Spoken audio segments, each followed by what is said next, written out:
Welcome to Tough Talk. I'm your host, Paul Taros, and today my guest is Dr. Joseph Guzman, who is running for the Republican nomination for Secretary of State. Welcome, Doctor. Thank you, Paul. Thank you so much. Call me Joseph, please. Thanks for having me today. Okay, Joseph.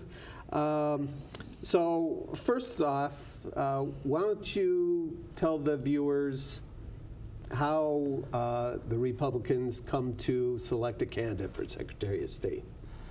Well, the SOS race is decided, the nomination is decided at the convention that we're going to have in August 25th.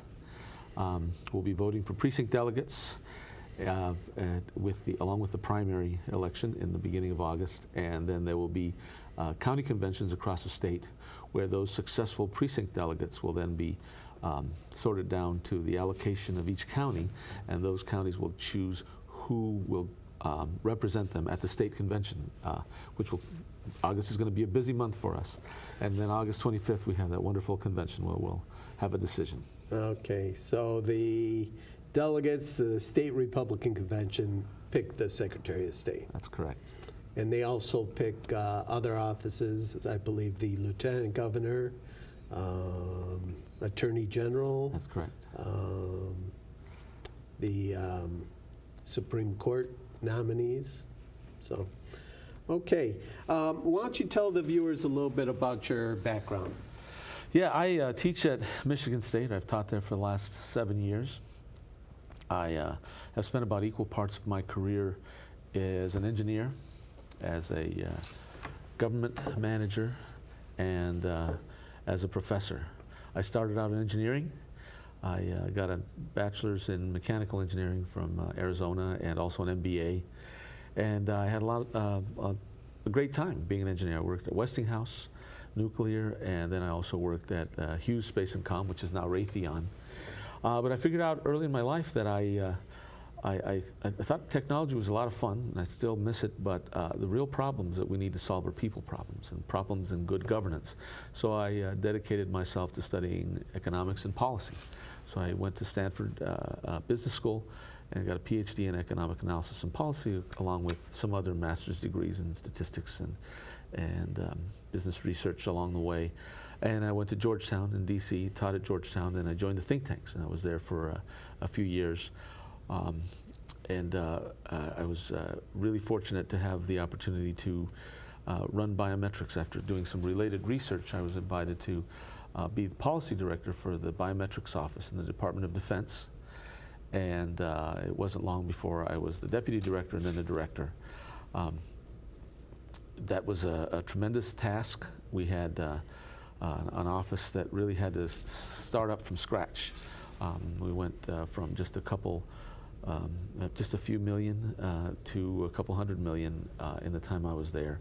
And we were the biometrics executive agent for the Department of Defense. In other words, we were in charge of all biometrics across the Department of Defense. I organized worldwide conferences, 2 of them, and I also was the first person to sign out a specification. It was a culmination of a bunch of people's work, but it was a specification for biometrics, and we decided what those 5 canonical biometrics would be, now it's 6, and how we would develop the systems for biometrics. After that, I was invited to be an appointee for President Bush. So I worked the last 2 years, the tail end of the Bush administration, in the Air Force and Navy. And I finished up performing the duties of the Comptroller of the Navy, which was over $142 billion budget and approximately 5,000 people.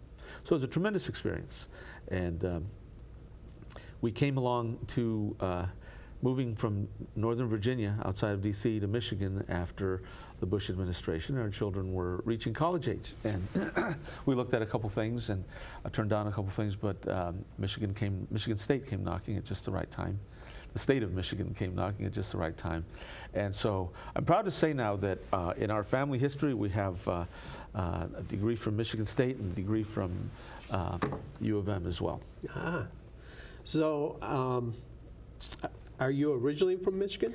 No, I was born and raised in Arizona. Okay. I lived up and down the West Coast when I was an engineer, and then we moved across to D.C. to pursue this policy interest. And my goal was to be an academic, and that's what I've been doing for the last 7 years. But I've always been very, very interested in the application of what you do. Having started out as an engineer, you can't just think about something, you're supposed to do something with it. And that's always been my motive in being involved civically. And I enjoy it very much, and I've been very blessed. I was one of the Trump co-chairs in this last election. I previously ran for vice chair of the party. I didn't win. If I had won, I wouldn't have been able to be Trump co-chair, so I think there's always a plan there from up above. But afterward, I was also had the great honor of being one of our representatives to the Electoral College. So I was one of our state electors, and I was invited to work for the Trump administration. But as a family, we decided that we wanted to stay in Michigan, and so I'm glad we did. Oh, very good. So can you tell a little bit more, when you were involved with the biometrics, what exactly biometrics is? Sure. Biometrics are any unique physical characteristics, biological characteristics that can be used to identify you. And so the first one we think about is your fingerprint. And the reason fingerprint is valuable, it's not necessarily more unique than other things, but it's valuable because we have a large database to compare against. So we can do one-to-many searches in addition to being able to pick up your biometric very easily, your fingerprint biometric. And the other thing is that you leave your fingerprint on things you touch, so it's got other uses.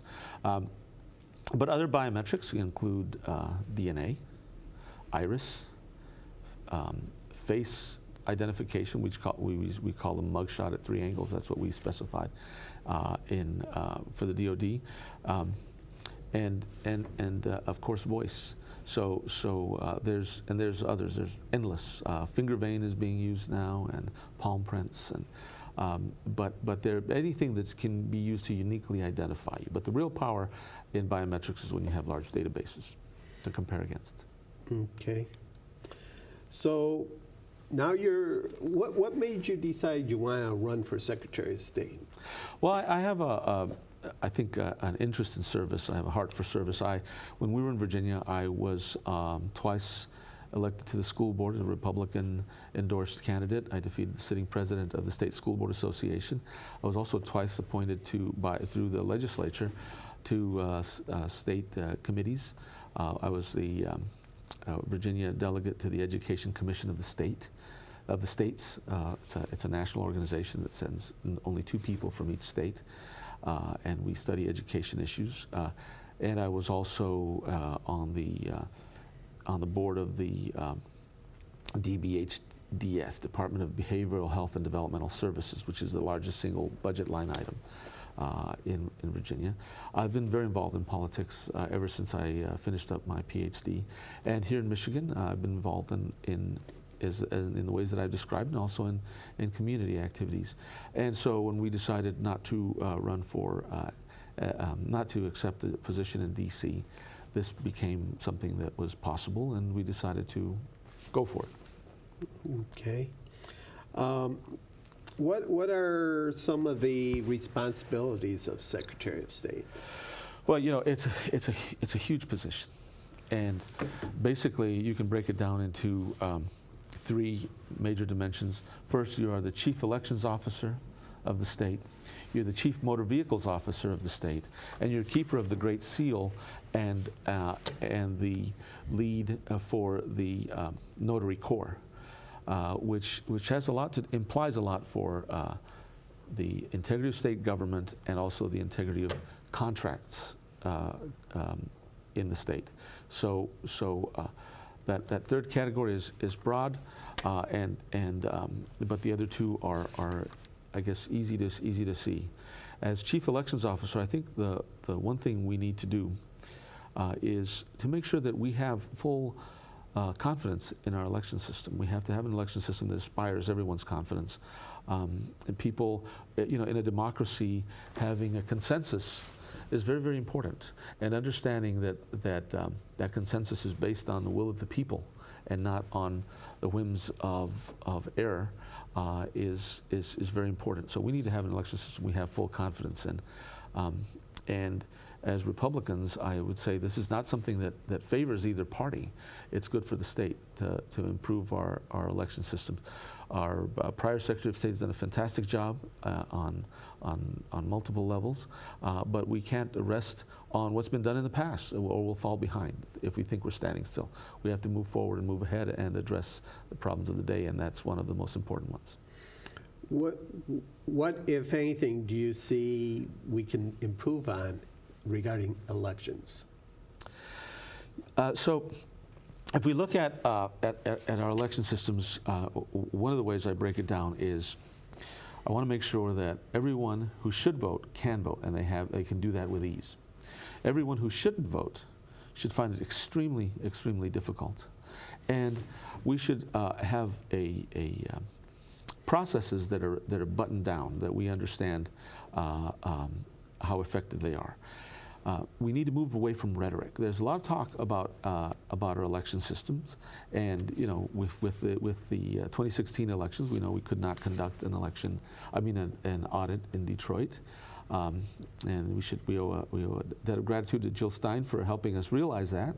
We also know that we have in Michigan overall more registered voters than adult residents. And that's a case in multiple states. We need to address that. But if you break it down the way I did, we should have measures for what we have, where we are now, the current status, what our reasonable goal is, and how we'll get there. And if we don't set those goals, we'll never know when we arrived. And if we take broad swipes at our election system, all we do is diminish confidence in it without a way to move forward. So what I'd like to do first is move away from rhetoric and get to numbers and get to true analysis and improvements. So you quickly mentioned in Michigan we have more registered voters than overall, yes, than adults. Yeah. Yes. How is that possible?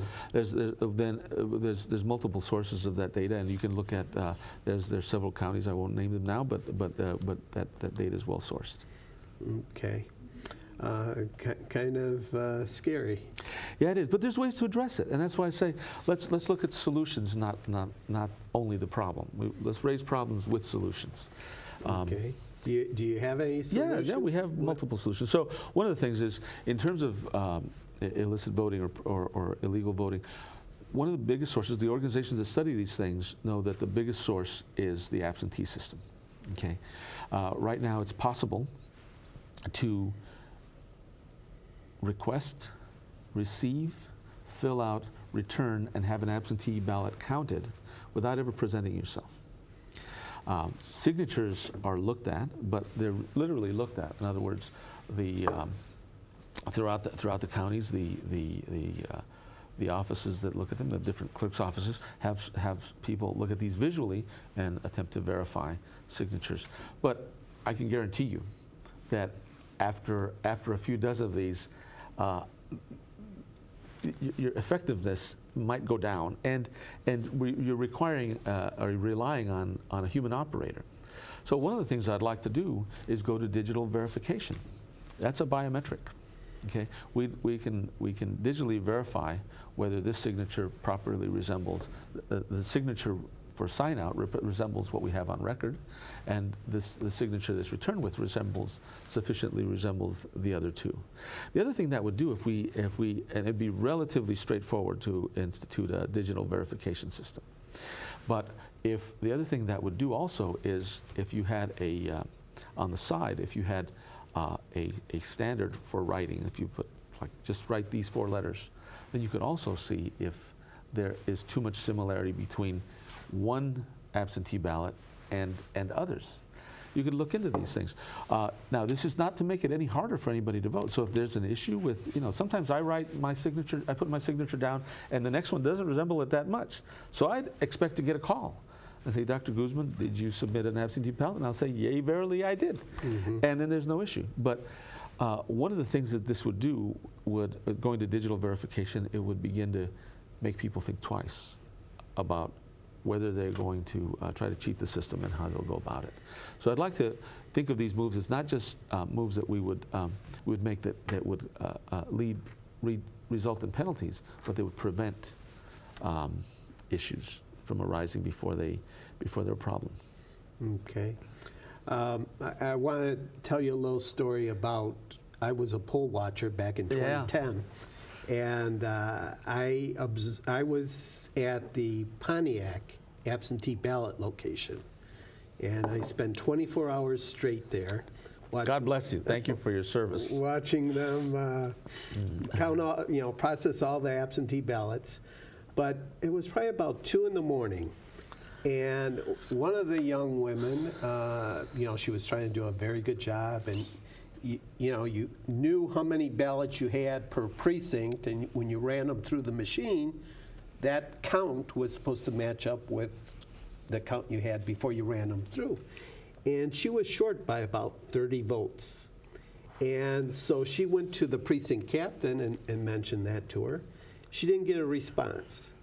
She came to me as a poll watcher, and I'm supposed to just be observing, and she tells me this variance. So I went to the precinct captain on 3 different occasions, inquiring about, we're missing 30 ballots.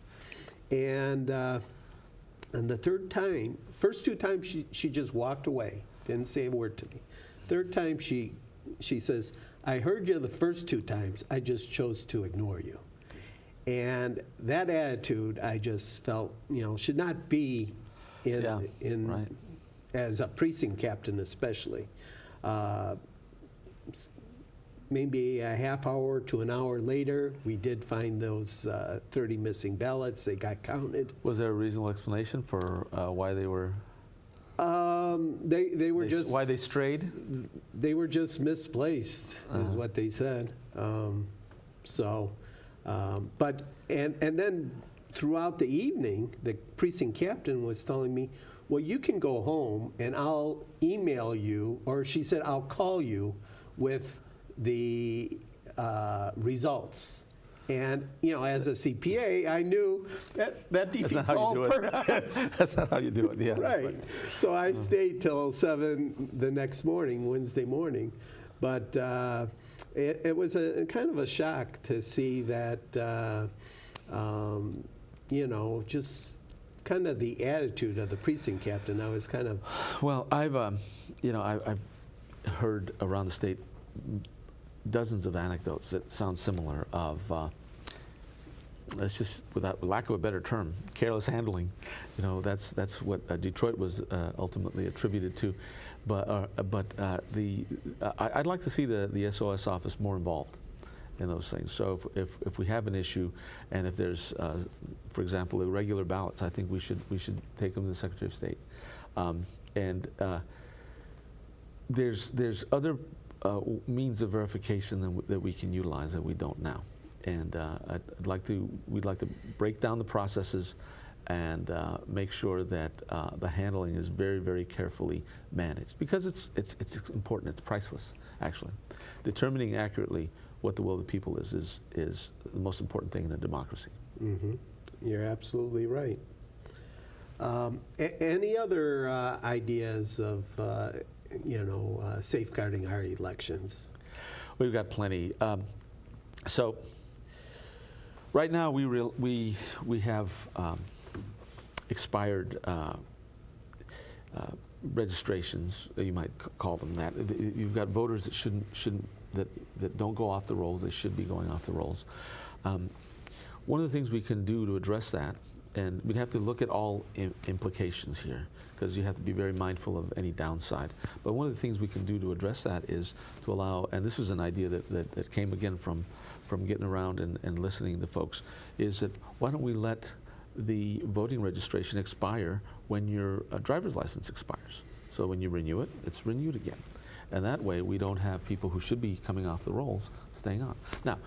Now, if you say, well, you reach a certain age and you don't want to drive anymore, so you don't renew your license, we make it very easy to remind you to register again, as long as you're live, right? But that would be a good way to clear those rolls without having to do all the manual things we do now. Mm-hmm. Okay. Now, you mentioned biometrics, And there seems to be kind of, some people are kind of resistant to this real ID. Yeah. They feel it's kind of intrusive into their, personal privacy. Right. What's your response to that? Well, number one is we need to maintain, I will maintain the present option, is that you want to get a driver's license that is not Real ID capable, does not include all those things that the Real ID does. That's fine. You can still drive. But I cannot put the state in a position, or state residents in a position, not to have Real ID if it's being required to fly. And the ultimate privacy issues, it's a broader discussion. How we handle privacy and how data is managed. And much of that is captured in federal law, not in state law. For example, how long you hold data on people, whether you hold it and for what purpose, and whether it's identified and all that. That varies from country to country, and the U.S. has one of the more laissez-faire sort of sets of laws having to do with that. So I think it's something that we should, I would definitely preserve the option of not having that Real ID, but we also have to make sure that if it is mandated and required for federal purposes, where there are legitimate reasons to want to know who's getting on a plane, we need to make sure that that we enable our citizens to be able to do that. Okay. Do you think that it would be the proper duty of the state to push back against this requirement? Yes, it is, and we have.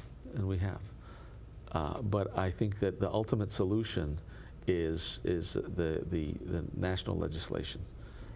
So yes, and we can work with our congressional delegation to do that, but the ultimate solution, I think, is at the national level. Okay.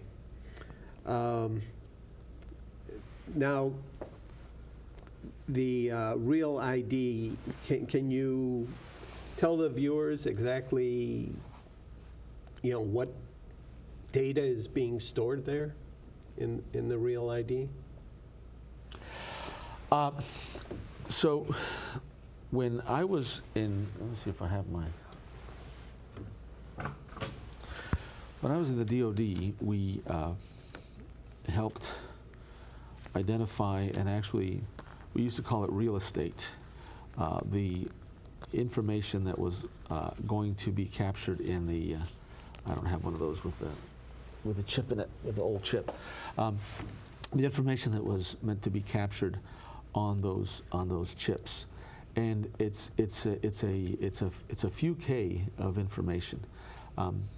The Real ID, from what I understand, this has a limited amount of information. It's not everything on you, and that RFID chip is not talking to a satellite.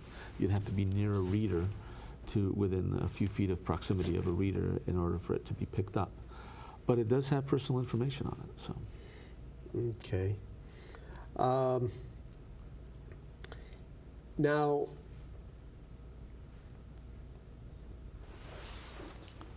under the Secretary of State's responsibility, are all the Secretary of State offices and one in every county, at least. Yes. Right, and some people complain about the lines in the offices. Now, I've taken advantage of the making an appointment beforehand and going to the office, and it's really cut down on my wait time. Yeah. But a lot of people who just walk in, they're kind of stuck in the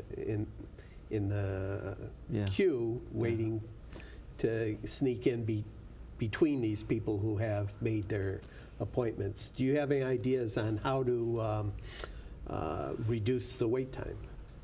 So number one is, in case it's going to go this way, would I impose a no-wait guarantee? And the answer is no, because a guarantee has to mean something, right? And so what can you provide somebody if their wait exceeded what the promise was?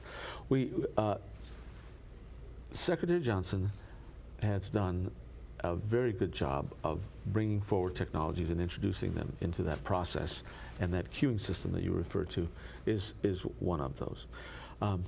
They also have have systems that have been brought into the larger SOS offices and haven't been deployed everywhere, as they rolled it out and probably debugged it. And